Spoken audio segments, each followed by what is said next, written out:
한번 따라 하실까요? 더 좋은 기쁨이 있습니까? 더 좋은 기쁨이 있습니까?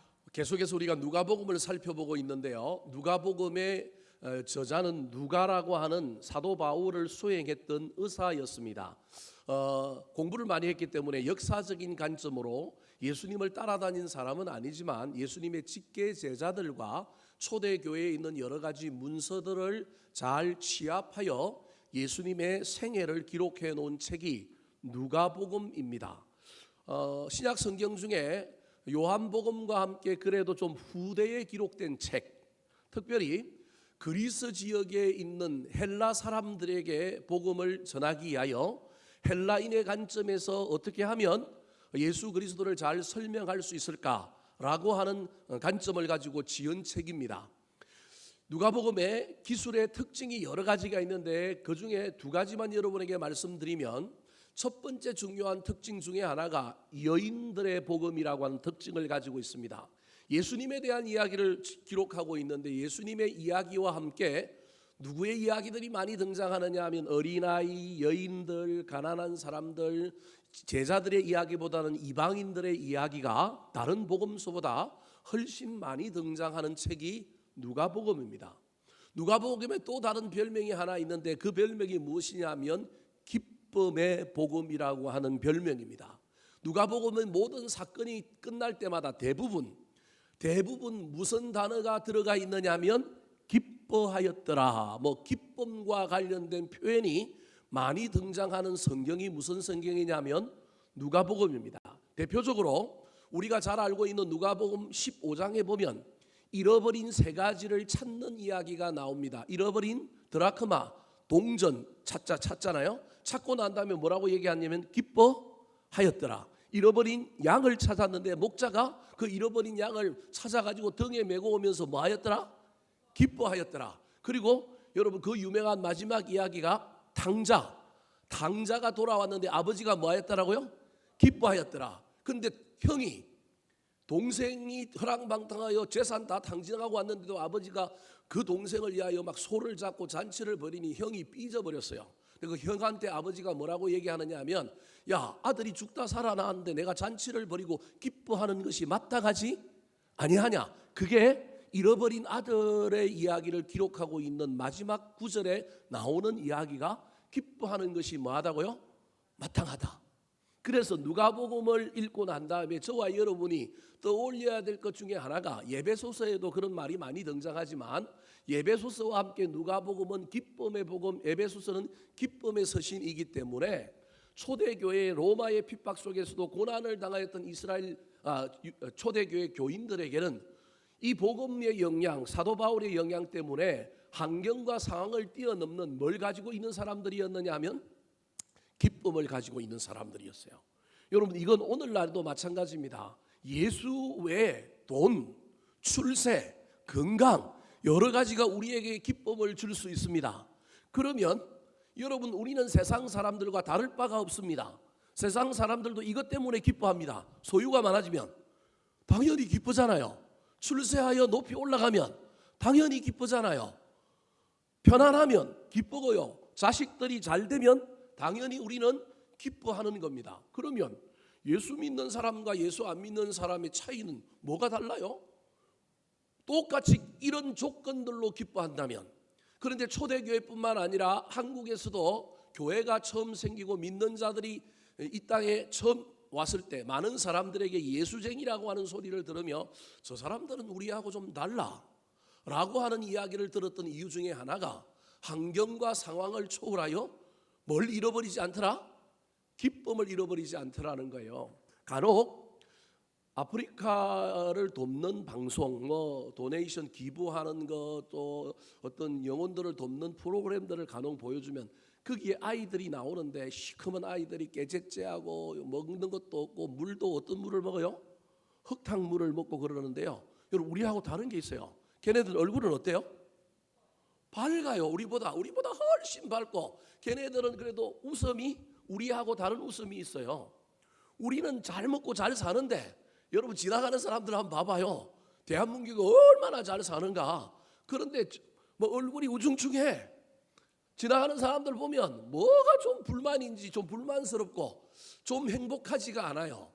그나마 대한민국이 선진국들 중에 외국인들의 표현에 의하면 그래도 좀 친절한 나라, 좀 그래도 기쁨을 가지고 있는 나라라고 하는 평가를 듣고 있는데 점점 우리가 각박해지고 이 기쁨을 잃어가고 있지는 않은가?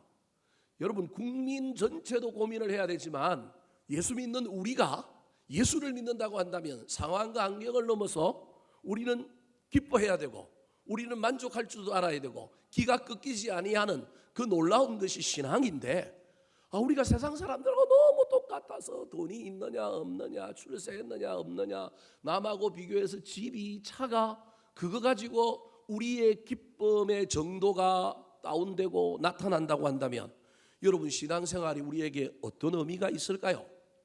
오늘 본문에도 반복적으로 등장하는 단어가 있는데 그게 무슨 단어냐 하면 기쁨이라고 하는 단어입니다. 오늘 본문이 시작하는 17절에도 70인 전도대가 기쁨으로 돌아왔다고 이야기하고 20절에도 그 전도대를 향하여 건면할 때 우리 예수님이 너의 이름이 하늘에 기록된 것으로 뭐하라고요? 기뻐해라라고 이야기하고요. 21절에 이 사람들을 바라보면서 이 70인 전도대를 바라보면서 예수님께서 감사하며 기도하고 있는데 그 기도에 우리 예수님이 어떻게 기도하고 있느냐 하면 성령으로 기뻐하사 기도한대요. 기쁨이 충만하여 기도하고 있는 거예요. 자기를 위하여 기도하는 게 아니라 제자들을 위하여 기도하는데 그 제자들을 바라볼 때 우리 예수님의 입에 웃음이 가득하고요. 우리 예수님의 마음에 뭐가 가득하냐면 기쁨이 가득하여 그들을 위하여 기도하는데 기도의 내용이 하나님 뭐합니다? 감사합니다라고 이야기하는 것이 오늘 본문의 이야기라는 겁니다. 사랑하는 성도 여러분, 저와 여러분이 신앙생활을 하면서 이 땅에서 또 살아가는 동안에 우리의 소유와 우리의 상황과 환경과 상관없이 사람들이 가지고 있는 그 상황과 환경을 바라보는 평가와 다르게 우리는 기뻐할 수 있는 사람들이었으면 좋겠습니다. 쥐뿔도 가진 게 없는데 저게 왜 저렇게 기뻐할까? 저게 왜 저렇게 웃을까? 저게 왜 저렇게 인생을 살아가는데 의미를 두고 살아갈까? 여러분, 이게 훨씬 더 중요하지 않겠습니까? 많은데도 불구하고 기뻐하지 못하는 사람들도 문제고요. 높이 올라갔는데도 기뻐하지 못하는 것도 문제지만 그거보다 더 위대한 건 세상 사람들이 보고 평가하기에 나보다 못하고 수준 이하고 평균 이하인데도 여러분, 우리가 기뻐하면 하나님께서 상황과 환경도 바꾸어 주시고 문도 열어 주시고 더 놀라운 기쁨의 거리를 우리에게 갖다 주지 않겠습니까? 오늘 본문 말씀을 통하여 70인 전도대가 전도를 열심히 하고 돌아와서 놀라운 일을 목격하고 우리 예수님에게 보고할 때 그들이 감격이 가득했는데 우리 주님께서 그들을 향하여 너희들이 지금 기뻐하는 것 말고 또 다른 기쁨이 있는데 그 기쁨을 가져보지 않을래라고 하는 이 권면을 통하여 우리가 어떤 일을 함으로 신앙생활을 함으로 우리에게 있는 기쁨이 넘치는 것 중요한데 그 기쁨을 넘어서서 우리 예수님께서 이 70인 전도들에게 소개하고 권면하고 있는 좀 더 나은 기쁨, 좀 더 좋은 기쁨, 우리 주님이 원하시는 기쁨까지 소유하는 저와 여러분이 되기를 예수님의 이름으로 축원합니다. 자, 그렇다면 오늘 예수님께서 막 사역을 잘하고 돌아와서 기쁨으로 예수님 앞에 보고하는 이 70인 예수님의 전도대원들 또 다른 제자들에게 우리 예수님은 어떤 기쁨을 소유하라고 이야기할까요? 첫 번째입니다. 따라 하시겠습니다. 구원의 기쁨. 구원의 기쁨. 우리 예수님이 70 전도대를 향하여 여러분 잘못했다고는 말하지 않습니다. 이들이 사역을 잘 감당하고 돌아와서 그들의 사역의 현장에 일어났던 놀라운 일을 보고합니다. 자, 그때 이 보고 장면과 우리 예수님의 반응을 한번 볼까요? 17절과 18절입니다. 시작. 70인이 기뻐하며 돌아와 이르되 주여 주의 이름으로 귀신들도 우리에게 항복하더이다. 예수께서 이르시되 사탄이 하늘로부터 번개같이 떨어지는 것을 내가 보았노라. 자, 17절은 70인 전도대원들 제자들의 보고이고요. 18절은 예수님의 반응입니다. 17절에 전도대원이 전도하는 내용에 하자가 하나도 없습니다. 저기 보니까 70인이 얼마나 감격했는지, 자신들이 사역했는데 감격했는데 지금 감격하면서 왔는데 이게 이 감격이 조금 교만으로 가지는 않았습니다. 뭐라고 얘기하고 있냐면 주의 이름이면 귀신들도 우리에게 뭐 하더라고요? 항복하더이다. 내 능력이 아니고 누구의 능력이라고요? 예수님의 능력, 주님의 능력 때문에 이런 일이 일어났습니다. 그러니까 아직 교만한 건 아니에요. 일을 잘하고 승리가 일어나고 우리가 뭔가 쟁취가 일어나면 우리는 교만해질 수 있는데 이 70인들이 얼마나 지금 겸손한지 자신들의 사역의 현장에서 일어나는 귀신들이 굴복하고 귀신들이 쫓겨나는 이 이야기를 자신들의 능력이라고 기고만장하지 않고 뭐라고 얘기하냐면 주의 이름으로 되었다고 이야기하는 거예요. 얼마나 겸손한지 몰라요. 뿐만 아니라 이들이 그들 사역의 현장에 일어난 놀라운 일 때문에 너무 지금 감동을 먹은 거예요. 감동을 먹었을 뿐만 아니라 이들의 마음속에는 자기들의 사역을 잘했다라고 하는 기쁨이 넘치는 거예요. 하자가 하나도 없습니다. 그래서 우리 예수님도 18절에 뭐라고 얘기해요? 사탄이 하늘로부터 번개같이 떨어지는 것을 내가 뭐 했다고요? 보았다. 너희들이 귀신을 쫓아내고 병자들을 고칠 때 내가 시공간을 초월하여 있었지만 내가 영의 눈으로 너희들이 하는 행위 속에 귀신이 쫓겨나는 것을, 귀신이 도망가고 쫓겨났던 걸 뭐라고 표현하냐면 떨어졌다. 하늘로부터 뭐같이? 번개같이 떨어졌다. 이게 상징적인 표현이거든요. 계시록에 가면 이 사탄의 어떤 상징이 용인데 용이 나중에 어디로 떨어지느냐 하면 바다로 떨어져요. 그러니까 전쟁에서 져가지고 도망을 가는 거예요. 영적인 전쟁의 의미로 병자를 고치고 귀신을 쫓아내는 이야기 속에 패배했다라고 하는 표현을 하늘로부터 번개같이 떨어졌다. 도망을 가는데 막 36개 주행랑을 하는데 번개가 순식간에 지나가는 것처럼 그렇게 도망을 갔다라고 하는 표현을 우리 예수님이 쓰고 있는 거예요. 너희들이 사역하는 현장 나도 봤다라는 거예요. 그 말은 잘했다라고 하는 칭찬입니다. 여러분 누군가에게 건면을 해야 되면 할 수만 있다면 들어주고 칭찬하고 난 다음에 그 다음에 뭘 해야 될까요? 건면을 해야 되는 거예요. 하자가 하나도 없지만 우리 예수님이 저대로 놔두면 아직은 괜찮지만 저대로 놔두면 저 70인 전도대원들에게 문제가 생기겠다. 여러분 저와 여러분이 성공을 하고 높이 올라가고 직분을 받고 뭔가 우리 인생 가운데 잘 될 때 여러분 반드시 기억해야 됩니다. 그거 그대로 내버려 두면 반드시 부패하고 변질합니다. 그래서 자꾸 우리는 브레이크를 밟아야 됩니다. 한껏 뽐내고 좀 자랑하고 어시되다가도 정신을 번쩍 차려야 됩니다. 이들이 지금 얼마나 순수한지 모릅니다. 얼마나 괜찮은지 모릅니다. 그럼에도 불구하고 필연적으로 우리가 성공하고 우리가 잘 되면 변질될 수 있기 때문에 우리 예수님께서 예방주사를 놓습니다. 자, 첫 번째 예방주사가 19절입니다. 같이 한번 읽어볼까요? 시작. 내가 너희에게 뱀과 정갈을 밟으며 원수의 모든 능력을 제어할 권능을 주었으니 너희를 해칠 자가 결코 없으리라. 첫 번째 예방주사, 너희들의 능력이 아니라 누구 능력이다? 내 능력이다. 내가 너희에게 능력을 줬기 때문에 너희들이 무당되면 안 된다. 네 능력도 아닌데 네 능력이라고 착각하면 큰일 난다. 능력이 주어져서 그 능력을 행하니까 일이 일어났는데 나는 능력이 없는, 나는 복의 근원이고 나는 통로일 뿐인데 자꾸 복의 근원이 저수지 되려고 그러고, 저수지 되면 안 되잖아요. 홀로 뭐 해야 돼요? 보내야 되잖아요. 그러면 이게 교만해지고 문제가 생긴단 말이에요. 내 능력이 아닌데 내 능력인 줄 착각하는 거예요. 그냥 하나님이 빼앗아가버리면 능력이 없는데 능력이 있는 것처럼 또 폼을 잡아요. 그게 무당이에요. 무당이, 선무당이 뭘 잡는다고요? 사람 잡는 거예요. 이게 예수를 믿으면서도 그럴 수 있다니까요. 저와 여러분이 그래서 기도 좀 한다고, 말씀 좀 많이 안다고, 우리가 열심히 있다고 절대 여러분 이 문제를 저와 여러분이 이상하게 받아들이거나 정말로 간과하면 큰일 나는 거예요. 그래서 우리 예수님이 예방주사 놓는 거예요. 이 70인 전도대가 너무 열심히 전도했고요, 사역에 어떤 열매도 나타났고 와서 보고하는데도 이들이 주의 이름이면 귀신들이 항복하더이다, 이렇게 얘기했단 말이에요. 근데 예수님께서 야, 그거 끝까지 가야 돼. 그거 나중에 바뀌면 안 돼. 네 능력이라고 착각하고 교만하면 큰일 나. 그래서 1차 예방주사 백신을 하나 놨는데 그게 뭐냐면 내가 너희들에게 이 능력 줬고, 그리고 이 능력을 있는 한 너희들을 반대할 사람이 없으니 너희들은 능력이 내 거라고 교만하지 말고 어떤 반대가 일어나도 무조건 전진하라라고 하는 말로 너희를 해칠 자가 결코 뭐하다고요?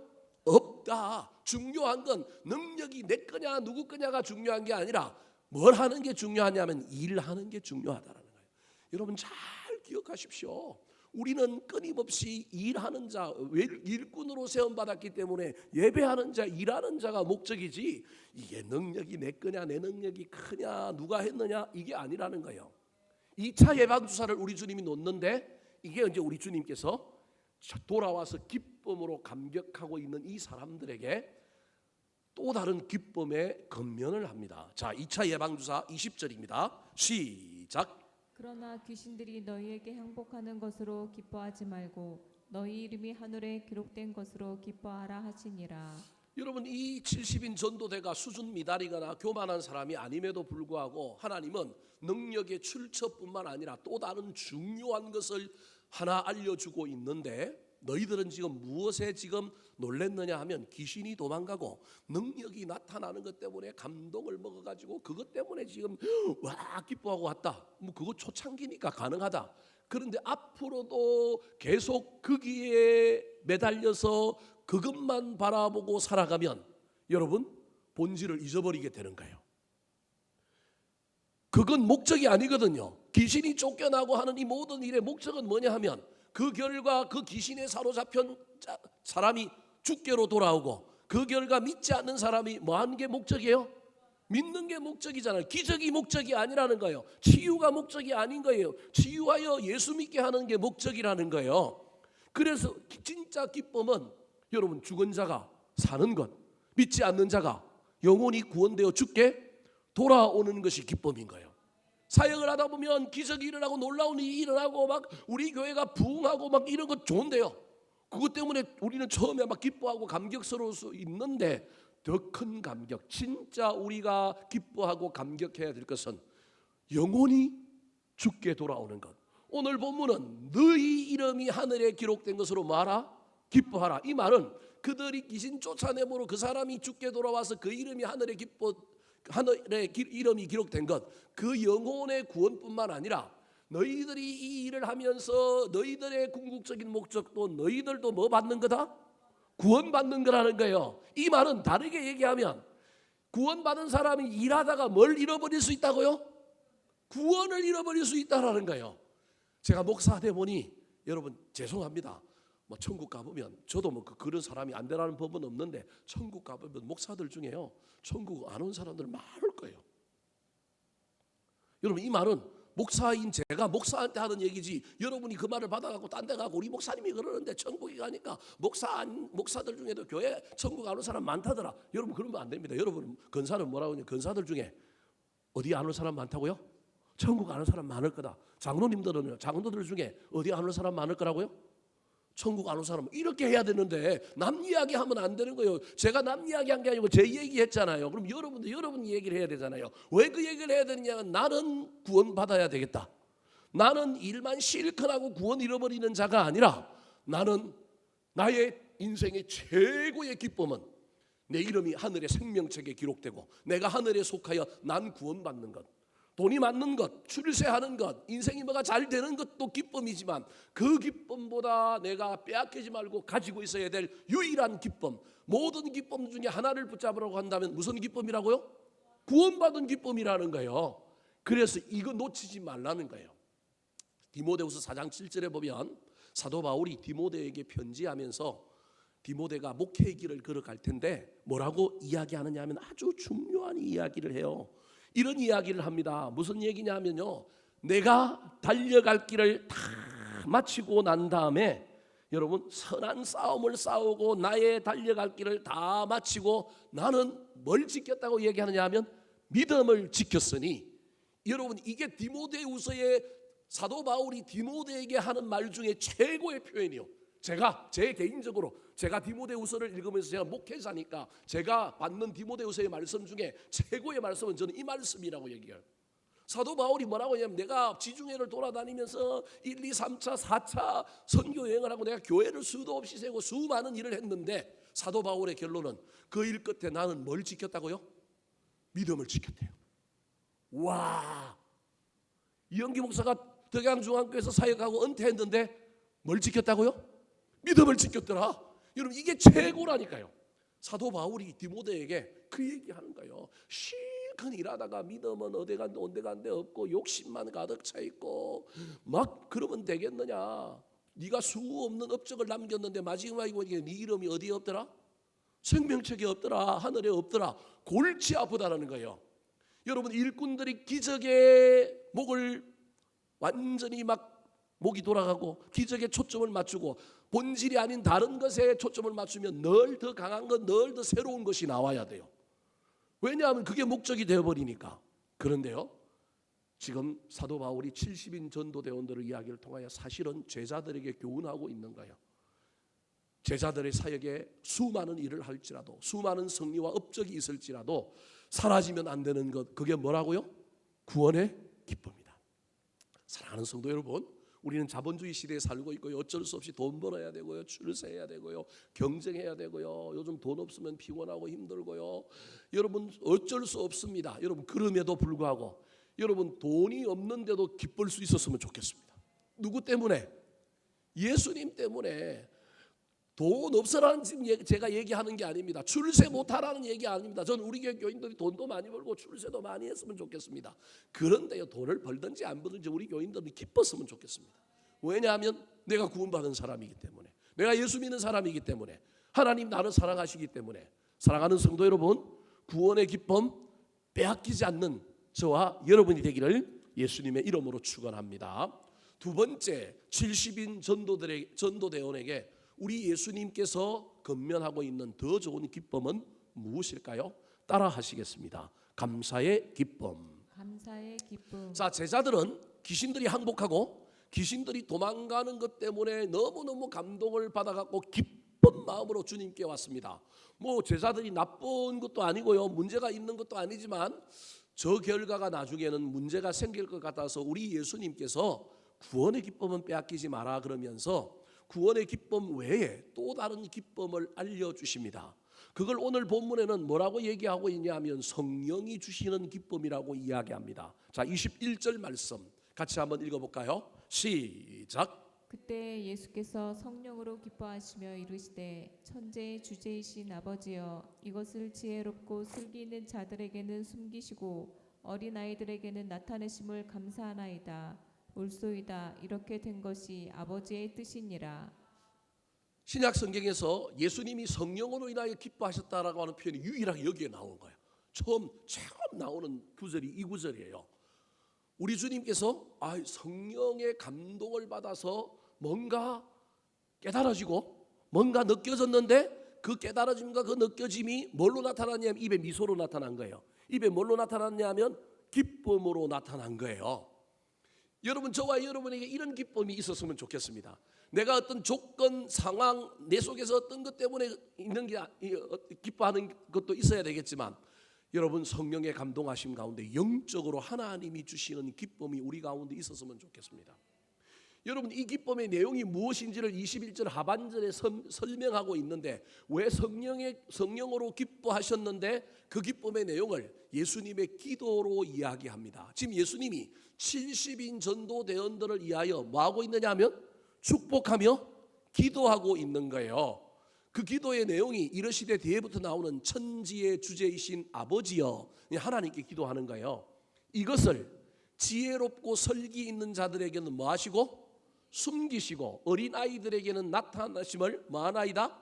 감사하나이다. 그럼 이제 저기서 이게 어유법 상징법이란 말이에요. 뭐라고 얘기하면 지혜롭고 설기 있는 자들은 누구고 그 다음에 어린아이들은 누굴까?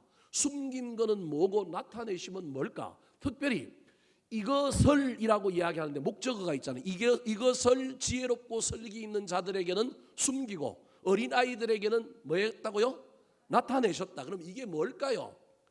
20절과 21절이 연결되어 있다고 보면 이것이 앞에 거란 말이에요. 우리는 흔히 대화할 때 뭐 이것이라고 하는 지시대명사가 나오거나 뭐가 나오면 그건 분명히 앞뒤에 있는 거잖아요. 그러니까 이것이라고 하는 것은 구원의 기쁨일 수도 있어요. 1번 구원의 기쁨.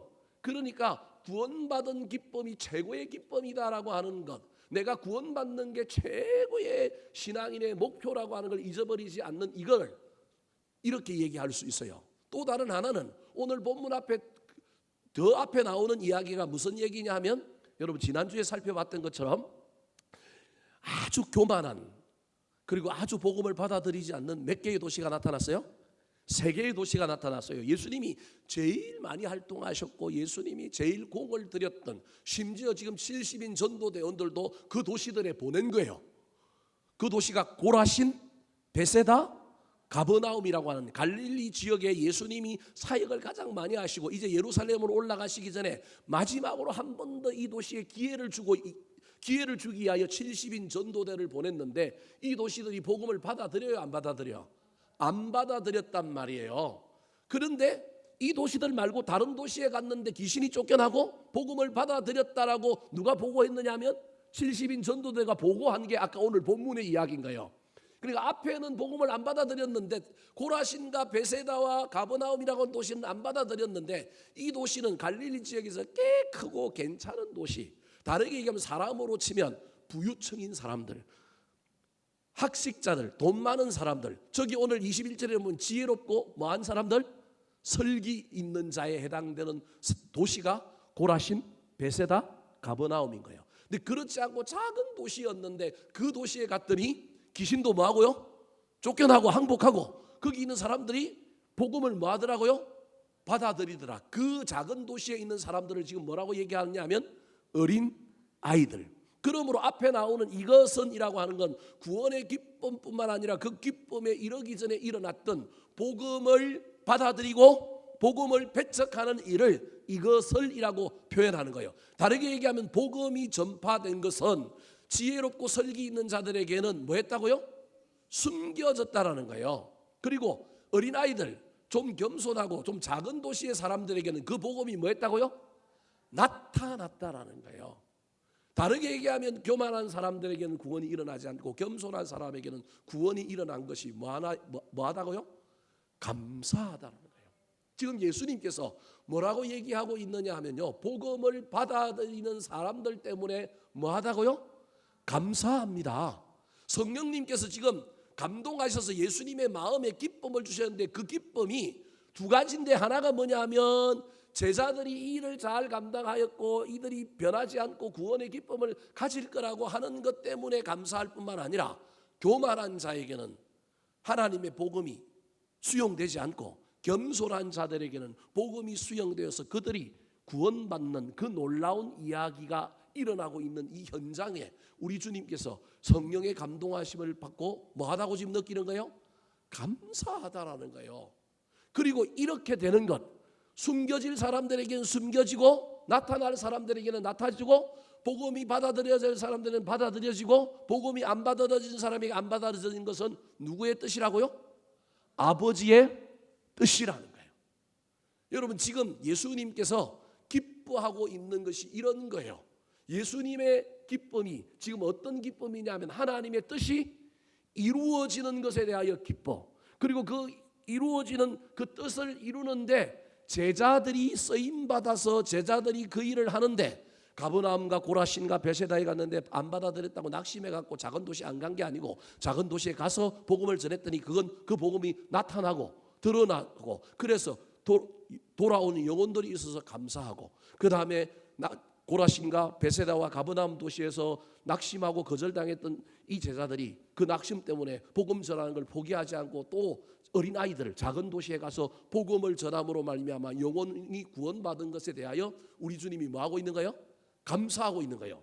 자, 그러면 지금 주님이 감사하는 건 하나님의 뜻이 이루어진 것이 감사, 연약한 자들이 예수 믿어서 구원받은 것은 감사, 그 구원받는 일에 이 70인 전도대원들이 낙심할 일이 있음에도 불구하고 그 낙심에 무릎 꿇지 않고 여전히 그 연약한 어린아이와 같은 동네의 사람들이 예수 믿는 일을 할 수 있도록 가서 그들이 사역한 일이 우리 주님께서는 뭐가 되는 거예요? 감사거리가 되는 거예요. 다르게 얘기하면 감사는 뭐 할 때 나오는 거라고요? 기쁨이 있을 때 나오는 거라는 거예요. 그래서 여러분, 우리가 가져야 될 또 다른 감사는, 또 다른 기쁨은 무슨 기쁨이라고요? 감사의 기쁨. 그것이 나에게 일어난 감사이든, 우리 자식들에게 일어나는 감사이든, 공동체에 일어나는 감사이든, 다른 사람들에게 일어나는 감사이든, 내가 그걸 보는 순간에 너무 감사해. 감사하니까 내가 뭐예요? 기뻐요. 쳐다보니까 너무 기뻐니까 내가 입으로 뭐예요? 감사해요. 여러분, 이게 세상 사람들과 다른 우리 예수 믿는 사람들의 여러분 감사여야 돼요. 기쁨이어야 돼요.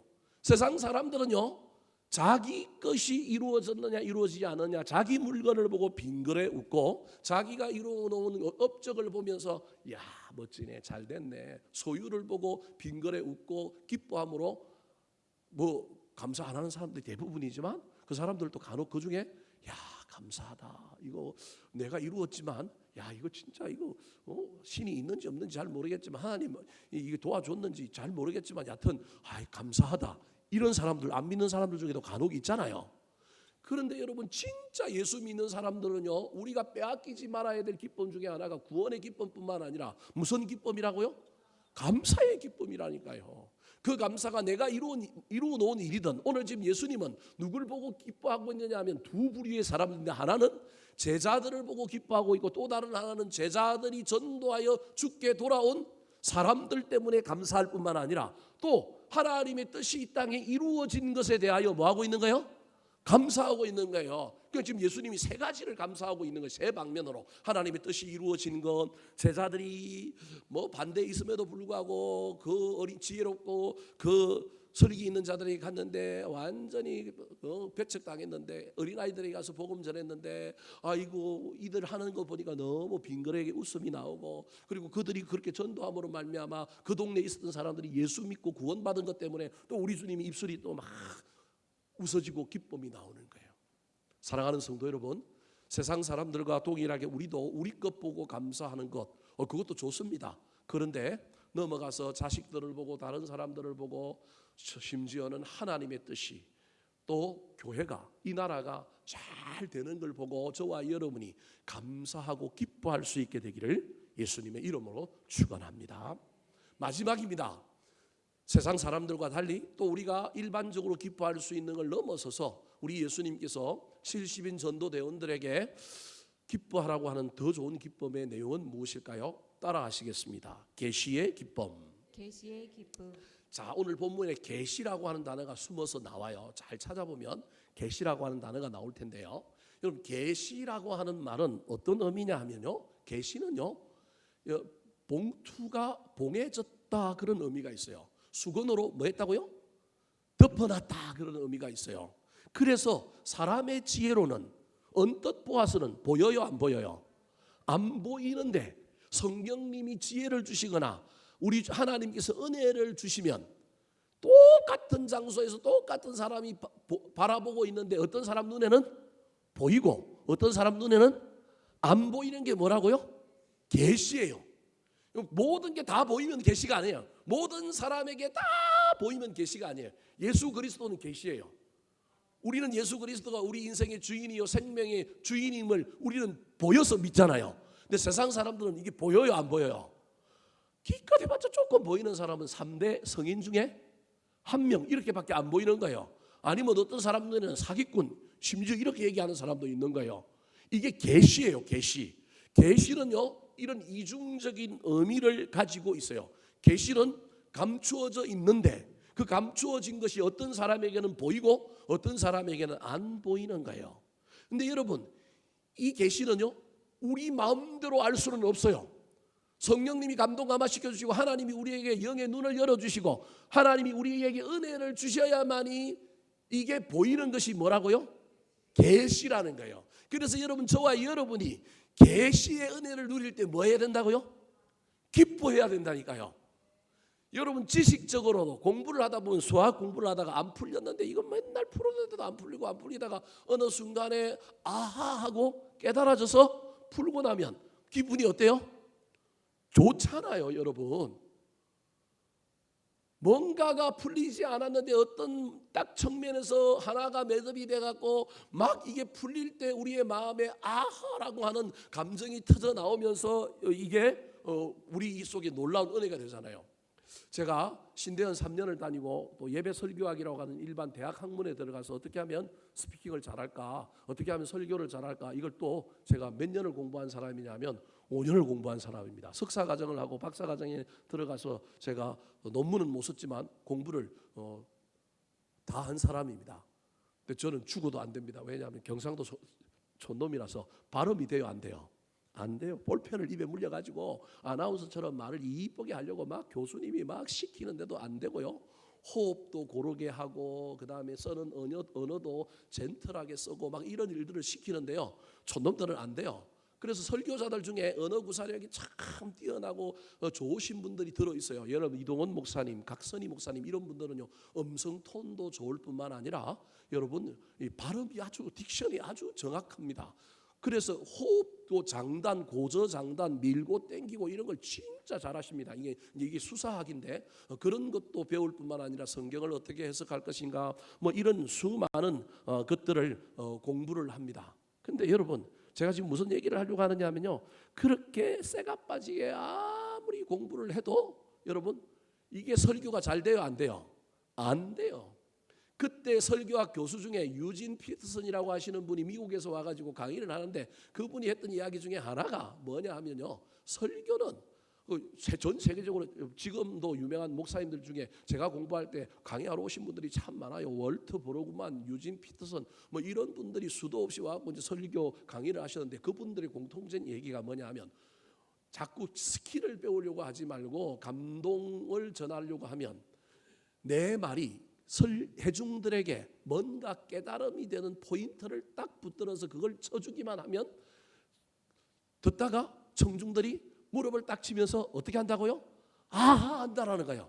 아하 아르키메데스가 목욕탕에 가서 왕이 명령을 내린 이게 그 왕관을 만드는데 누가 금을 떼먹었는데 이게 금이 이게 제대로 들어갔는지 안 들어갔는지 이거 찾아내라는데 아무리 과학적으로 공부를 했는데 안 되는 거예요. 근데 목욕탕에 들어갔는데 부력의 원리가 깨달아져 가지고 그때 아르키메데스가 깨달아지니까 뭐라고 얘기해요?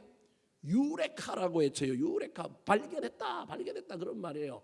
그런 것처럼 회중이든지 설교자든지 설교를 준비하는 사람도 설교를 듣는 회중도 뭔가가 발견되어자고 뭔가가 막 넘치는 감동 때문에 아하라고 할 때 감동이 일어난다라는 거예요. 그 포인트를 찾는 것이 중요하다. 근데 그게 설교자가 쉽게 찾아지나요? 여러분 설교 들을 때 그런 경험들이 간혹 있나요? 있으면 행복한 사람이에요. 설교자가 설교 준비할 때 내가 몰랐던 것, 내가 깨달아지지 못했던 걸 준비하는 가운데 깨달아지면요, 그 이후에 설교는 잘 돼요. 근데 이게 안 되는 때가 얼마나 많은지 모릅니다. 지금 제가 무슨 얘기를 하려고 하느냐 하면요, 이게 우리 인간의 힘과 능력으로 된다 안 된다? 안 된다. 이게 실력으로 배양이 되기만 한다면 전부 다 잘하죠. 이게 안 되는 거예요. 그래서 열심히 준비했는데 죽을 쓰기도 하고요, 대충 준비했는데 히트를 치기도 해요. 설교가 그건 성령님께서 열어주셔야만이 감추어진 게 뭐 하는 거예요? 보이는 거예요. 인간의 영역 밖에 인간의 노력이 필요 없다, 인간의 준비가 필요 없다는 얘기가 아니라 여러분 거기에 뭐가 더해져야 되냐면 계시의 은혜가 더해져야 되는 거예요. 저와 여러분이 신앙생활하거나 인생길을 할 때 깨닫지 못했던 감사가 깨달아지고 깨닫지 못했던 은혜가 깨달아지고 보지 못했던 것이 보여질 때 뭐 하시라고요? 기뻐하시라고. 여러분 인생이 돈이 많아서 기뻐하고 뭐가 출세를 해서 기뻐하고 이런 것도 있지만요, 몰랐던 걸 알게 되었을 때, 깨달아졌을 때 여러분 기뻐하는 그 기쁨, 여러분 이게 인생의 중요한 삶의 원동력 중에 하나예요. 자꾸 우리는 이걸 안 하려고 그러고 다른 것만 하려고 하는 거예요. 오늘 본문에서 예수님께서 그 얘기를 하는 거예요. 자, 22절 말씀 같이 한번 읽어볼까요? 22절 시작. 내 아버지께서 모든 것을 내게 주셨으니 아버지 외에는 아들이 누구인지 아는 자가 없고 아들과 또 아들의 소원대로 계시를 받은 자 외에는 아버지가 누구인지 아는 자가 없나이다 하시고. 자, 22절은 21절의 기도와 관련이 있어요. 21절의 기도가 뭐냐 하면 설기롭고 지혜스러운 자들은 못 만나서 주님을 복음을 안 받아들였어요. 어린아이와들과 같은 사람들은 뭐 했어요? 받아들였어요. 그럼 세상적으로 보면 지식이 지혜가 뛰어난 사람은 설기롭고 지혜로운 사람들이잖아요. 근데 그들 눈에는 계시의 은혜가 안 와가지고 여러분 보여요? 안 보여요? 안 보여요. 어린아이들인데도 불구하고 어린아이들이 좋은 사람 나쁜 사람 기가 막히게 알거든요. 좋은 사람 나쁜 사람 어른들은 잘 모르는데 누구는 알아요? 어린아이들은 안다니까요, 여러분. 그래서 누가 좋은 사람인지 나쁜 사람인지 누구한테 물어보면 돼요? 잘 모르겠거든. 어린아이한테 물어보세요. 어린아이들은요, 누가 좋은 사람인지 나쁜 사람인지 금방 알아요. 근데 어린아이 같은 사람이 하나님의 계시의 은혜가 임함으로 말미암아 알아봤다라는 거예요. 가버나움과 고라신과 베세다 사람들은 못 알아봤는데 작은 동네에 있던 사람들은 알아봤다라는 거예요. 그게 계시라는 거예요. 그래서 계시를 받는 자 외에는 아버지가 누구인지 아는 자가 없다. 다르게 말하면 계시를 받는 자 외에는 예수 그리스도와 복음을 아는 사람이 있다 없다? 없다. 이 은혜가, 이 계시의 은혜가 임했기 때문에 그 어린아이와 같은 사람들이 돌아왔다. 그래서 감사하다. 지금 70인 제자들도 계시의 은혜가 임했기 때문에 이 놀라운 복음이 전파되는 걸 지금 뭐하고 왔느냐 하면 경험하고 왔다라는 거예요. 그러므로 이 제자들에게 너희들이 계시의 복을 받았으면 좋겠다라는 거예요. 자, 23절 말씀 같이 한번 읽어볼까요? 시작. 제자들을 돌아보시며 조용히 이르시되 너희가 보는 것을 보는 눈은 복이 있도다. 여러분, 보는 눈은 복이 있도다. 보는 눈이 아닌 눈이 어디 있어요 여기? 근데 보는 눈에게 보이는 눈을 가진 사람, 보는 눈으로 봤는데 보이는 사람이 뭐가 있다고요? 복이 있다. 제자들에게 예수님이 조용히 이야기하는 거예요. 너희들이 보이는 사람이 되었으면 좋겠다. 다르게 얘기하면 계시의 복이 임하는 사람이 되었으면 좋겠다. 그래서 그 계시의 복 때문에 여러분 깨달아지고 은혜를 받으면 뭐 하시라고요? 기뻐하시라고요. 여러분 예배 후에 저와 여러분이 계시의 은혜를 받아서 은혜가 되었다. 뭐 하면 돼요? 기뻐하면 돼요. 여러분 이게 예배 후에 우리가 간직해야 될 기쁨이라는 거예요. 이게 우리 마음대로 안 되니 우리는 지금 예수님이 제자들에게 축복하며 중보 기도해 주는 거잖아요. 그럼 우리는 다른 사람을 위하여 중보 기도할 뿐만 아니라 우리도 우리를 위하여 하나님께 뭐 하면 돼요? 하나님, 내가 계시의 기쁨을 누리도록 내 눈이 무슨 눈 되게 해달라고요? 보는 눈 되게 해주세요. 내 귀가 무슨 귀 되게 해달라고요? 듣는 귀 되게 도와주십시오. 내 마음이 무슨 마음 되게 해달라고요? 깨닫는 마음 되게 해주십시오.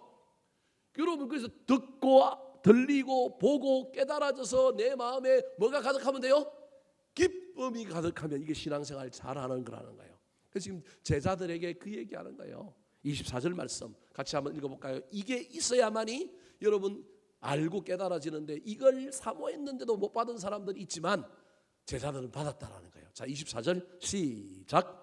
내가 너희에게 말하노니 많은 선지자와 임금이 너희가 보는 바를 보고자 하였을 때 보지 못하였으며 너희가 듣는 바를 듣고자 하였을 때 듣지 못하였느니라. 여러분 구약의 수많은 선지자와 임금들이 예수 그리스도를 못 봤어요. 보고자 했지만 그런데 신약에서 지금 예수님의 제자들과 이 70인 사람들은 계시의 문이 활짝 열려서 계시의 은혜가 임하여 지금 누굴 보고 있다고요? 메시아 예수 그리스도를 보고 있다. 이게 뭐라고요? 복이다. 여러분 복이라는 우리가 마음대로 주무를 수 있는 게 아니에요. 우리가 만들어낼 수 있는 게 아니에요. 임해야만이 받을 수 있는 거라는 거예요. 그러므로 저와 여러분이 우리 주님 앞에 하나님 내가 계시의 기쁨을 누릴 수 있도록 나에게 보는 눈, 들리는 귀, 깨닫는 마음을 주셔서 신앙생활하는 가운데 사람들과의 관계 영역 가운데 인생에서도 여러분 누가 행복하냐면요 감사하다는 게 깨달아진 사람이 행복하지 소유가 많은 사람이 행복한 사람이 아니에요. 깨달아져서 계시의 복을 임해갖고 가족이 다 좋아 보이고 고난도 좋아 보이고 뭐도 다 이해가 되고 다 그러면 그 사람은 여러분 돈을 많이 가진 것과 지위가 높아진 것과 상관없이 뭐한 사람이에요? 행복한 사람이에요. 여러분 이게 중요하다니까요. 세상 사람들은 자꾸 가져라 넓혀라 소유해라 올라가라 그러면 행복할 것이다 그러지만요. 여러분 우리 기독교는 그걸 부정하는 건 아닙니다. 그걸 하셔야 돼요. 그런데 우리는 어디 있든지 간에 계시의 복이 임해가지고 예수 그리스도가 온 세상의 주인으로 구주로 우리에게 보여진 것처럼 내 인생에도 어떤 의미가 어떤 일들이 계시의 복으로 임해가지고 여러분 깨달아지고 귀한 것으로 여겨지고 의미 있는 것으로 여겨지면 나는 뭐한 사람이 되는 거예요? 행복한 사람이 되는 거예요. 사랑하는 성도 여러분, 저와 여러분에게 이 계시의 복이 임하여 계시의 기쁨을 가지고 살아가는 놀라운 역사가 펼쳐지게 되기를 예수님의 이름으로 축원합니다. 한번 따라 하실까요? 더 좋은 기쁨이 있습니까? 구원의 기쁨, 감사의 기쁨, 계시의 기쁨.